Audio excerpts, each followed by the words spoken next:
దివ్య cooking channel. ఈరోజు మన వీడియోలో కునాఫా చీజ్ కేక్ని ఇంట్లోనే ఎలా ప్రిపేర్ చేయాలో చూసేద్దామండి.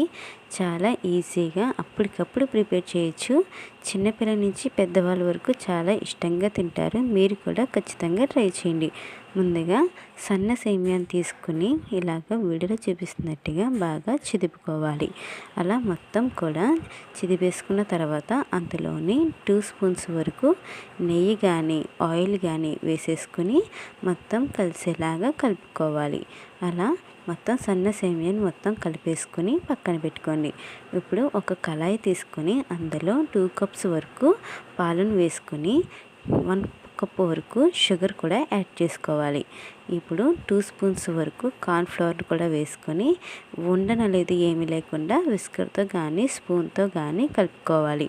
అలా ఉండలు ఏమీ లేకుండా కలుపుకున్న తర్వాత ఇప్పుడు డైరెక్ట్గా స్టవ్ మీద పెట్టి దగ్గర పడేంత వరకు 5 మినిట్స్ పాటు కలుపుకోవాలి. అలా కలుపుకున్న తర్వాత కొద్దిగా చీజ్ని కూడా యాడ్ చేసుకోండి. ఇలా చీజ్ కూడా వేసేసుకుని చీజ్ మొత్తం మెల్ట్ అయ్యే వరకు తిప్పుతూ ఉండండి. అలా చీజ్ అనేది మెల్ట్ అయిన తర్వాత మనకి పాలు అనేది బాగా దగ్గర పడుతుందండి. అలాగ మనం ఒక అరగంట పాటైనా తిప్పుతూ ఉండాలి. అప్పుడే మనకి పర్ఫెక్ట్గా చీజ్ అనేది వస్తుంది. అలా దగ్గరికి వచ్చేంత వరకు కలుపుకున్న తర్వాత స్టవ్ ఆపేసి పక్కన పెట్టుకోండి.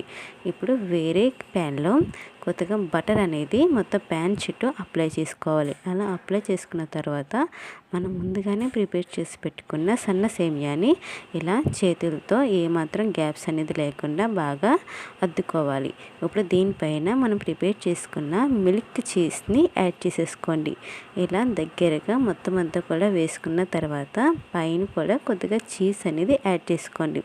అలా చీజ్ మొత్తం వేసుకున్నాక పైన ఇంకో లేయర్ కింద మళ్ళీ సన్న సేమియాని ఏమాత్రం గ్యాప్స్ అనేది లేకుండా బాగా కవర్ చేసుకుని డబల్ బాయిలింగ్ మెథడ్లో ఇది ఫ్రై అవనివ్వండి. ఇలా ప్యాన్ పెట్టుకుని ఆ ప్యాన్ పైన మనం ప్రిపేర్ చేసుకున్న ప్యాన్ కూడా పెట్టి లైట్ గోల్డెన్ కలర్ వచ్చేంత వరకు అటు కూడా బాగా అయిన తర్వాత ఒక ప్లేట్లోకి సర్వ్ చేయండి.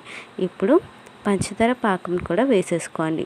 1 కప్ పంచదారకి 1 కప్ వరకు వాటర్ వేసుకుని షుగర్ పాకం అనేది పట్టుకున్న తర్వాత ఇలా కునాఫా మీద వేసేసుకొని మీకు నచ్చిన షేప్లో కట్ చేసుకోండి. అంతేనండి, కునాఫా చీజ్ కేక్ రెడీ. మీకు కనుక ఈ వీడియో నచ్చితే ఒక లైక్ చేయండి. మన ఛానల్ని సబ్స్క్రైబ్ చేసుకోండి. మీరు ఎప్పుడైనా ట్రై చేస్తుంటే కామెంట్ చేయండి.